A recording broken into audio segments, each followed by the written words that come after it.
ನಿಮ್ಮ favourite serials ಈಗ ಟಿವಿಗಿಂತ ಮುಂಚೆ ಸನ್ ನೆಕ್ಸ್ಟ್ ಆಪ್ ನಲ್ಲಿ ಜಾಲಿಯಾಗಿ ಎಲ್ಲರಿಗಿಂತ ಮುಂಚೆ ನೋಡಿ.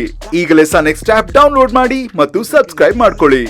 ಮಾಮ್, ನೀನ್ ಹೇಳ್ತಾ ಇದ್ರೆ ನನ್ ಟೆನ್ಷನ್ ಆಗ್ತಿದೆ. ಅದ್ ಏನ್ ಮಾಡ್ತೀಯ ಅಂತ ಕ್ಲಿಯರ್ ಆಗಾದ್ರೂ ಹೇಳು ಮಾಮ್. ನೀನ್ ಯಾಕೆ ಟೆನ್ಷನ್ ಆಗ್ತಾ ಇದೆಯಾ ಸಮಂತ? ನಮ್ಗೆಲ್ಲ ಬೇಕಾಗಿರೋದು ಆ ಕೆಲಸದೊಳಿ ಮನೇಲಿ ಇರಬಾರ್ದು ಅಂತ ತಾನೆ. ಅಂದ್ಮೇಲೆ ನೀನ್ ಖುಷಿ ಆಗ್ಬೇಕಲ್ವಾ? ಟೆನ್ಷನ್ ಯಾಕೆ ಆಗ್ತಾ ಇದ್ಯಾ? ನನಗೇನು ಟೆನ್ಷನ್ ಇಲ್ಲ ಮಾಮ್. ಅದು ತಾರಕ್ ಮಯೂರಿನ ಕರ್ಕೊಂಡು ಹೋಗಿರೋದಲ್ವಾ, ಅವಳನ್ನ ಬಿಟ್ಟು ಅವ್ನು ಹೇಗ್ ಬರ್ತಾನೆ ಅನ್ನೋ ಕ್ಯೂರಿಯಾಸಿಟಿಗೆ ಹಾಕಿ ಕೇಳ್ದೆ. ಸದ್ಯಕ್ಕೆ ನೀನು ಈ ಕ್ಯೂರಿಯಾಸಿಟಿಯಲ್ಲೇ ಇರು. ಬೇರೆ ಯಾವುದಕ್ಕೂ ತಲೆ ಹಾಕೋದಕ್ಕೆ ಹೋಗ್ಬೇಡ. ಹಾಗೆ ನಿನ್ ಗಂಡ ಮತ್ತೆ ನಿನ್ ತಂಗಿ ಅಖಿಲನ್ಗೂ ಹೇಳು, ಮೂವರು ಸೈಲೆಂಟ್ ಆಗಿರಿ. ಏನ್ ಮಾಡ್ಬೇಕು, ಹೇಗ್ ಮಾಡ್ಬೇಕು ಅನ್ನೋದನ್ನ ನಾನ್ ನೋಡ್ಕೋತೀನಿ. ಇವ್ರು ಏನ್ ಮಾಡ್ತೀನಿ ಅನ್ನೋದನ್ನು ಕ್ಲಿಯರ್ ಆಗಿ ಹೇಳ್ತಿಲ್ಲ. ಅದನ್ನ ಹೇಗ್ ತಪ್ಸೋದು ಅನ್ನೋದು ನನಗೂ ಗೊತ್ತಾಗ್ತಿಲ್ಲ. ಮಯೂರಿ ಮನೇಲಿ ಇದ್ರು ಟೆನ್ಷನು, ಹೊರಗಡೆ ಹೋದ್ರು ಟೆನ್ಷನು.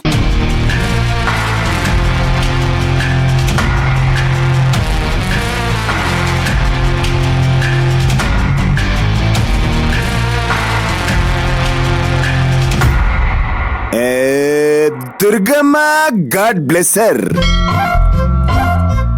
ರೀ. ನನ್ನ ಜೊತೆ ಬರ್ಬೇಕಾದ್ರೆ ಮುಖನ ಚಪಾತಿ ಇಟ್ಟಿಟ್ಕೊಂಡಂಗ್ ಇಟ್ಕೊಂಡಿದ್ರಿ, ಹಾಗಾಗಿ ಒಂದ್ ಜೋಕ್ ಕೊಡ್ದೆ ಅಷ್ಟೇ. ನಿಮ್ ಜೋಕ್ ನನಗಿಷ್ಟ ಆಗ್ಲಿಲ್ಲ. ಹೋಗ್ಲಿ ಬಿಡಿ. ನಿಮಗೆ ನಿಮ್ ಹಳ್ಳಿ, ನಿಮ್ ದುರ್ಗಾಪುರ ಅಂದ್ರೆ ಇಷ್ಟ ಅಲ್ವಾ, ಹಾಗಾಗಿ ಇಲ್ಲಿ ಕರ್ಕೊಂಬಂದೆ ಅಷ್ಟೇ.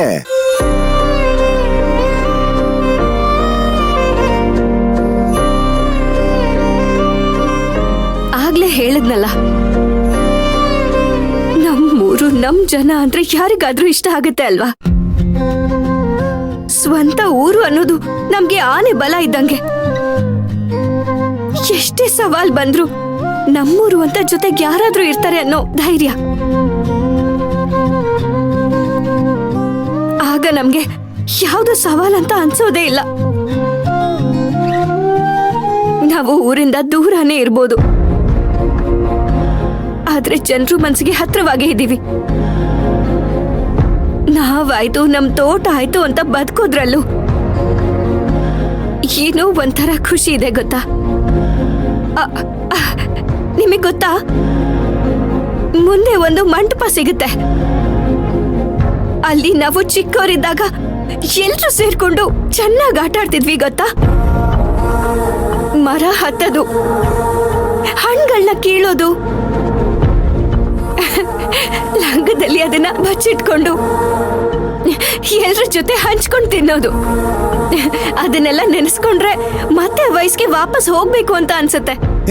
ಅದಕ್ಕೆ ವರಿಂಗು ಸಿಂಗರ್ರಿ, ನೀವು ಆಟ ಆಡಿ, ನಾನು ನಿಮ್ ಜೊತೆ ಬರ್ತೀನಿ. ನಿಮ್ಗದೆಲ್ಲ ಗೊತ್ತಾಗಲ್ಲ ಚಿಕ್ಕ ಯಜಮಾನ್ರೆ. ಯಾಕೆ ಅಂದ್ರೆ ನೀವು ಈ ವಾತಾವರಣದಲ್ಲಿ ಬೆಳ್ದೇ ಇಲ್ವಲ್ಲ. ಬೆಳಿಗ್ಗೆ ಎದ್ರೆ ಅದೆಂತದೋ ಶವರ್ ಅಲ್ಲಿ ಸ್ನಾನ ಮಾಡೋರು ನೀವು. ಅದೇ ನಾವು ನದಿ ಕೆರೆ ಹತ್ರ ಈಜಾಡ್ತಿದ್ವಿ. ಒಂದ್ಸಲ ನದಿನಲ್ಲಿ ಕಹಜಾರಿ ಬಿಟ್ಬಿಟ್ಟಿದ್ದೆ. ಆಗ ಇಡೀ ಊರವರೆಲ್ಲ ಎಷ್ಟು ಗಾಬರಿ ಆಗಿದ್ರು ಗೊತ್ತಾ? ಅಜ್ಜಿ ಅಪ್ಪಯ್ಯ ಅಂತೂ ಕೈ ಮುಗಿದೇ ಇರೋ ದೇವ್ರೇ ಇಲ್ಲ. ಅಂಥದ್ದೆಲ್ಲ ನೀವು ಅನುಭವಿಸಿರೋದಿಲ್ಲ ಬಿಡಿ.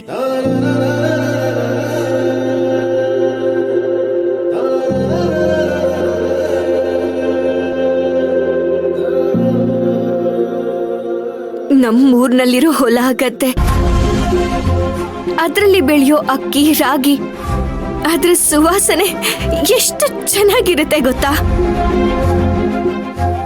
ಜನ್ಮ ಕೊಟ್ಟಿರೋ ಈ ಜಾಗ,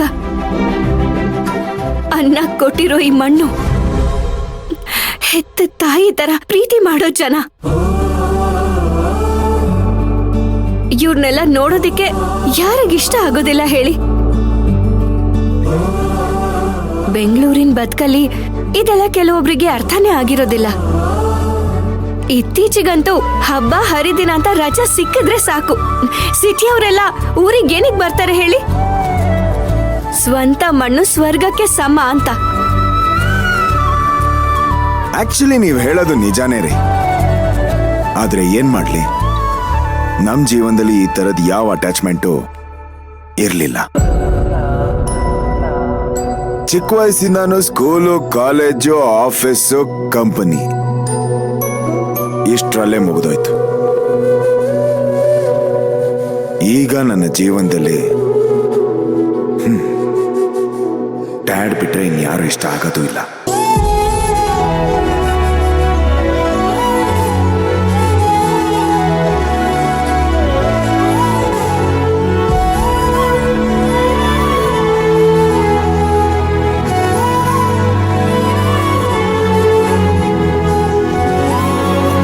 ಆದ್ರೆ ನೀವು ನೋಡಿ, ನಿಮ್ ಹಳ್ಳಿ ಬಗ್ಗೆ ಎಷ್ಟು ಉತ್ಸಾಹದಿಂದ ಮಾತಾಡ್ತಾ ಇದ್ದೀರಾ. ಹಳ್ಳಿ ಜನರಲ್ಲೇ ನಿಮ್ ತಾಯಿನ ಕಾಣ್ತಿದ್ದೀರಾ. ಆದ್ರೆ ನಮಗ ಭಾಗ್ಯನೇ ಇಲ್ವಲ್ಲ.